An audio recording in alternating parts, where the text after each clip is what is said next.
have women ask me all the time, how do you rebuild trust?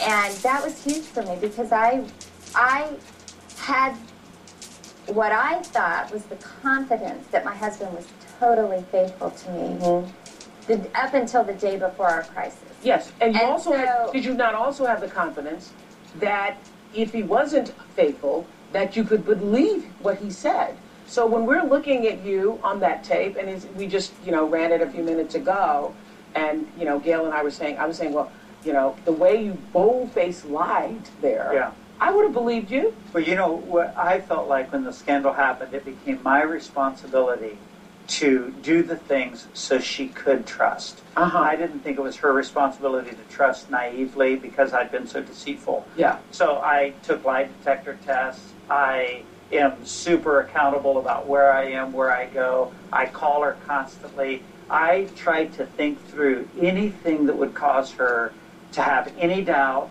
with my schedule, with me now. That's what you're doing now. Right, for the last 3 years. Yeah. And I make sure she has all of that. So it's my responsibility to start earning trust again so that Gail, when she has those moments of fear or anxiety, can at least deal with them reasonably rather than just blindly trust. I would not expect that. Yeah.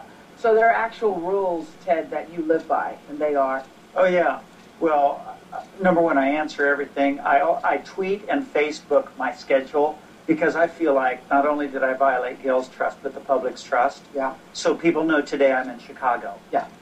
But whenever I go anywhere alone, which is very seldom, I'll call Gail when I arrive. If there's any adjustment to schedule, I call Gail. As soon as I'm leaving, I call Gail and things like that. But it's not, see, it would feel very different if Gail was harshly imposing things on me.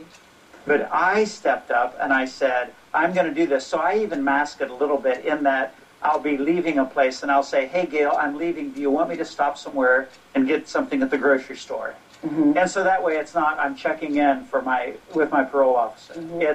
It's that type of thing. But I realized I also did that to my children. I violated their trust. And so we travel together. When we do a lot of speaking on weekends, we travel together. If Gail can't go for whatever reason, something with the children or whatever, then I stay in the pastor's home. I won't stay in a hotel. And and nobody imposed that on me. That's not part of a contract or anything like that. I just do that. Do you do that because of you want them to trust you, or is there a part of you that doesn't trust you? Well, always, when a person has been in any behavior like that, there is a chance of a problem. Now, I trust myself, but step number one in the 12-step program encourages us to never think we're immune. You just mentioned the 12-step program. Is that how you got yourself through this process? That helped, and I'm still in counseling, not over sexual issues, but over other things. But the biggest thing that helped me was therapy. Since that time, I've not had one compulsive thought or behavior. So you no longer feel that you feel that you are a heterosexual? Oh, yeah. No longer. We have a lot of evidence. Okay, and no longer a heterosexual with homosexual issues. No, you don't feel that anymore. Not at all. Okay, we're going to take a break. We'll be right back.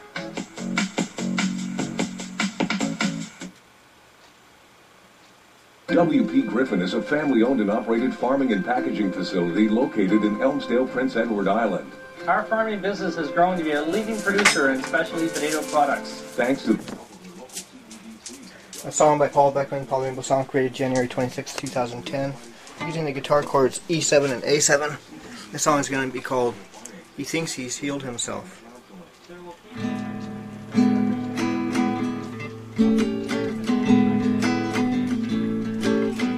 Well, Ted Haggard thinks he's healed himself now.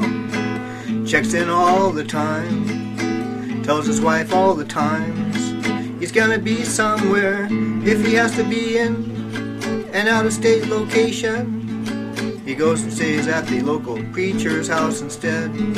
So he won't do anything stupid, like getting involved with others, or going to prostitutes, or looking for other people to have sex with, or hard drugs.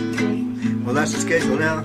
always checking in with his family, telling his wife and his children exactly what he's doing. His own idea, his own idea.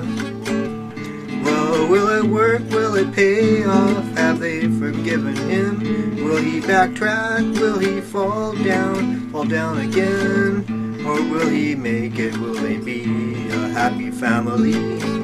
Will they make it through everything? How about other couples in the world now? Are you going through problems, trying to stay together?